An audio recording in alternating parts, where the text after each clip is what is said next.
Good morning, PT on Ice Daily Show. How are you? I am Dr. Lindsay Huey, lead faculty for extremity management, along with Dr. Mark Gallant and Dr. Eric Chaconas. So happy to be with you on a clinical Tuesday. As always, today we are going to chat about meds for tendon health. Specifically, I'm going to discuss the basic framework of meds, which includes mindfulness, exercise, diet, and sleep, and how incorporating meds can help with tendon health in a fitness forward way. But before I unpack that for you today, I want to chat about some courses that Mark and I have coming up in the rest of 2022. There are a host of opportunities for you all to jump in. If you're on the fence, please join us. This weekend, I will be in Warpingers, New York with Melissa Reed, so upstate New York. We would love for you to jump in if you're thinking about it and you're in that area or in the Connecticut area. It's a beautiful area and we're so pumped, but we have some spots left, so you are welcome to join us. And then Mark and Cody are going to be in Simi Valley October 1st and 2nd. And then that crew will be together again October 15th, 16th in Houma, Louisiana. And then my last course of the year is in Windsor, Colorado at CrossFit Indoor, November 5th and 6th. So I hope I'll see a lot of you there and hope to go on a hike as well. And then the last two opportunities to catch Extremity Management live in 2022 are November 12th and 13th in Ames, Iowa with Mark, and then November 19th, 20 in Candler, North Carolina, with Mark and Cody again. So November 19th, 20th, last opportunity. I hope we'll see some of your faces there. All right, let's jump in to the topic at hand. So I mentioned meds for tendon health. So why meds? Why mindfulness, exercise, diet, and sleep?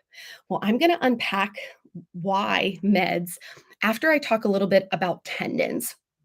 So I briefly just want to go over the background of what a tendon does, its general role, and how we treat it as PTs before I unpack why meds is so important in the tendinopathy space.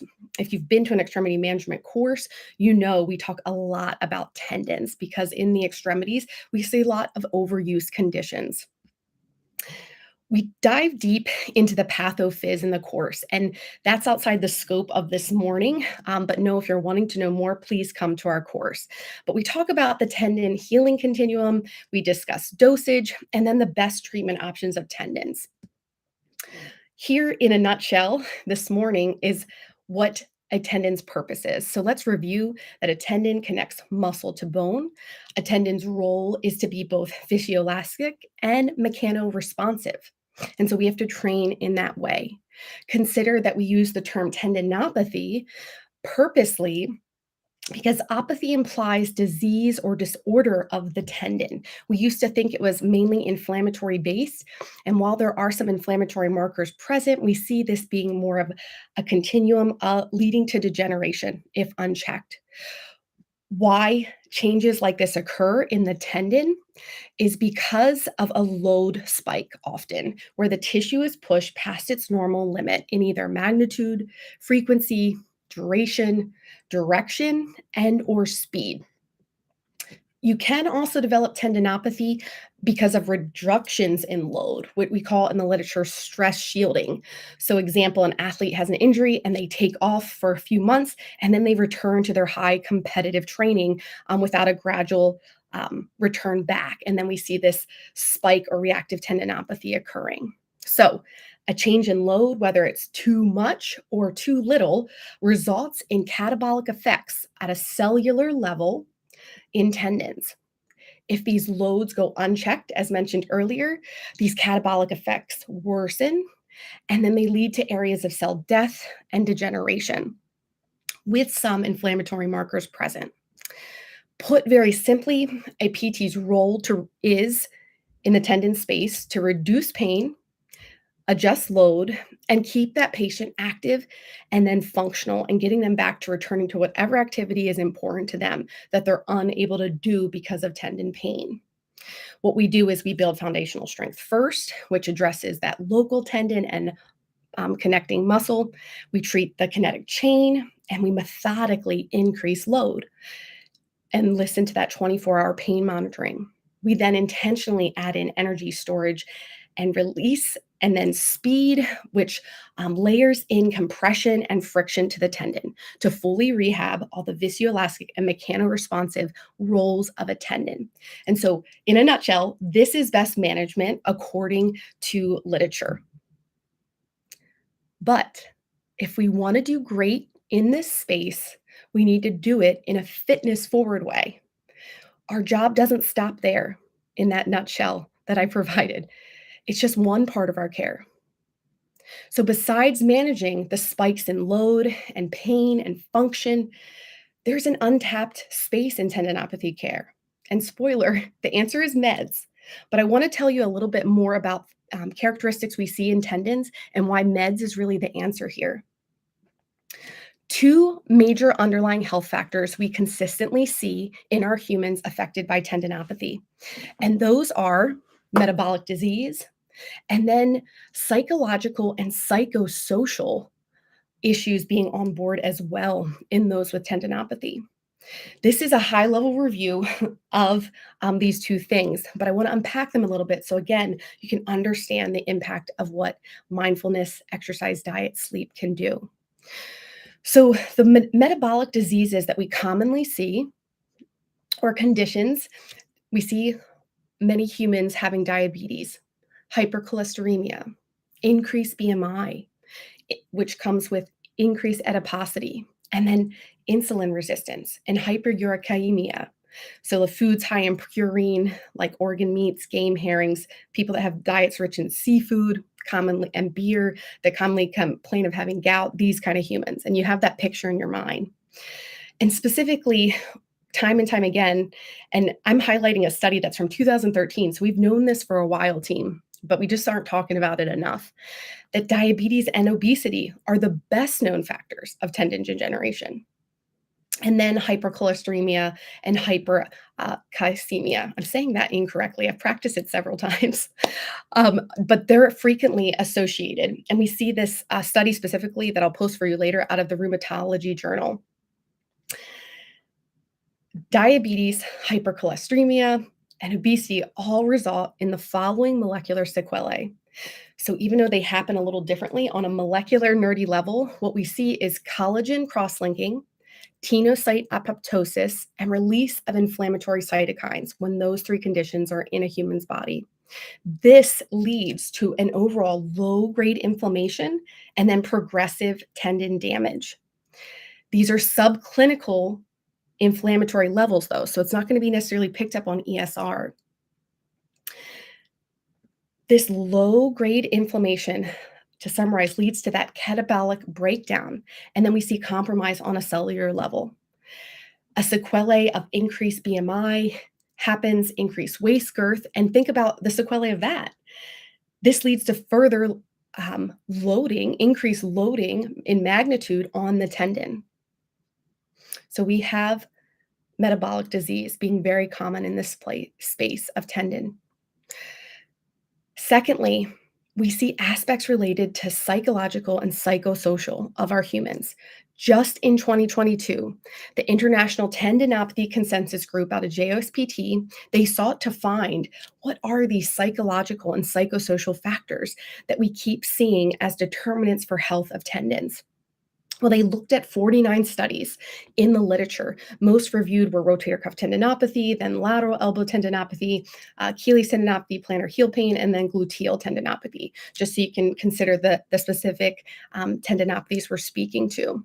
But this scoping review identified 16 psychological and 13 psychosocial constructs. And again, I'll post this article at the bottom of this. But I want to highlight just a couple of these.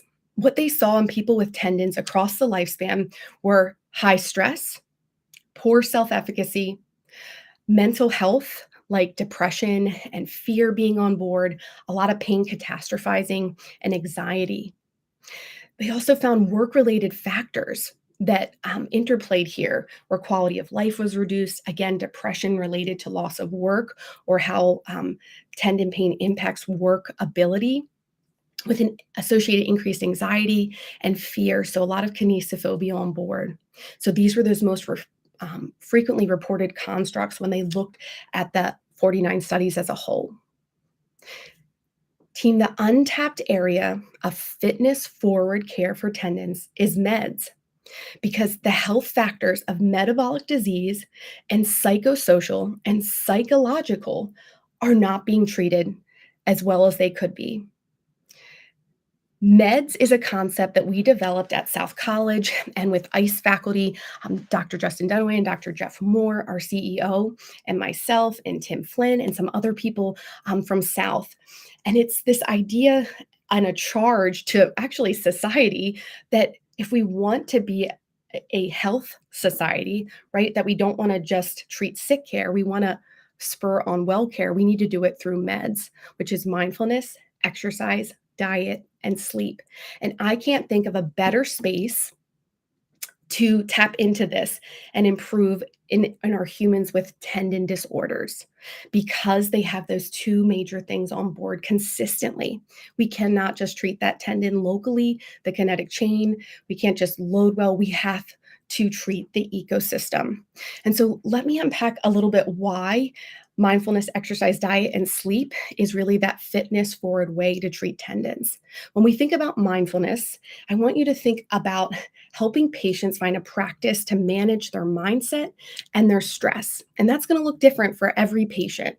But what we know with increased stress, we see increased cortisol spikes, and then elevated cortisol leads to pro inflammatory cytokines. So we see this cyclical nature happening. We think we can do things like meditation, walks in the park, listening to music, whatever the mindfulness practice or mindset practice, maybe it's breathing for your patient. We need to link our patients up with a methodology to help with stress, to help with anxiety and depression. Because again, in the literature, we see such a big link to reduced inflammation and then improved even insulin resistance when we put those practices on board. Exercise, kind of a duh for tendons. We know load is our love language when we think about tendon health. But it's not just about loading the tendon. When we think about exercise, I want you to think about helping your patients access and meet physical activity guidelines and help them. The resistance exercise piece isn't as hard of a buy in for those with tendon pain, but increasing their activity level when they're already in pain, this is a tough one, right? Meeting that 150 to 300 minutes of moderate physical activity weekly is really a must for these humans. But does get tricky because they're in pain. But you have to find a way because that meeting those physical activity guidelines helps reduce that low grade inflammation. If we want to help on a cellular and ecosystem level for our humans with tendon pain, we have to get them engaging in general physical activity as well. That gets that major blood pump from the heart and helps reduce systemic inflammation. Of course, we'll do that local tendon loading, like I said, and we'll use heavy, slow, concentric, or eccentric, and we'll make sure to build gradually till we loading the whole kinetic chain, and then gradually to energy storage and release. But it needs to be intentional, it needs to be gradual, and it has to combine that physical activity piece. So we have mindfulness, exercise, and now diet. Diet is always a tough one, right, with patients, but we have to help our patients access eating more plants, eating colorfully, reducing processed white sugar consumption, eating enough protein to actually heal the tendon. There's even some evidence that like collagen supplementation may help in some of our running athletes, but getting enough protein, zero point 0.8 to 1.2 grams per body weight, helping them instill practices like drinking half their body weight in ounces, all to support their activity level and tissue health. So, that third thing, diet, help our patients access that type of diet for tissue healing and wellness in tendons. And then finally, S, sleep. Help your patients sleep 7 to 9 hours. We know the clear association of reduced inflammation in the body and healing when we're sleeping more. And I know this is not an easy one either, right? The diet and sleep tend to be those harder things because they require a lot of behavior change on board. But helping patients just incorporate 1 to 2 practices to support a better sleep schedule, right? Like not looking at your electronics 30 to 60 minutes before bed, going to sleep and waking up at the same time every day, helping develop a schedule, and then really making sure that the bed is for sleep and sex only, not work, right? No bringing your computer to bed, keeping the bedroom dark, cool, quiet. There are so many tips that we can give patients, but giving them just 1 or 2, right? And then allowing them to see the benefits in their pain levels and then in their overall energy level and mindset and healing. And so we see meds very interrelated here. Meds. It is a framework to think about when we think about holistic wellness, when we think about creating a human system, an ecosystem that flourishes and heals well. When we think about our humans with tendinopathy, we have to consider that they are complex, that they don't just need exercise and loading to their tendon. They don't just need 24-hour pain monitoring. They need ecosystem regulation to combat metabolic disease and psychosocial and psychological disorders that are on board as well. Tissue healing and wellness come from lifestyle behaviors. Tendons won't heal without them, and your patients um, really won't heal well without these lifestyle factors of meds being on board: mindfulness, exercise, diet, sleep. And if we want to take it a step further, our patients need us championing those lifestyle factors as well, right? You are that be about it inspiration that they need to see that, wow, this is helpful. Even my therapist does this. I challenge you, text your patients today when they tell you, or email, when they tell you their shoulder flared up again, or their heel hurts again, or their gluteal tendinopathy went for a run and it's all flared up. Ask them if they've taken their meds, and then show them a pathway to incorporating this framework. And it may just be working on one letter at a time, right? The whole meds, mindfulness, exercise, diet, sleep might be overwhelming at first, but eventually get all the letters on board in your tendinopathy care to have the greatest fitness forward impact. Help your patients across the lifespan take their meds for tendon care. Thanks for having me on a Clinical Tuesday. Cheers.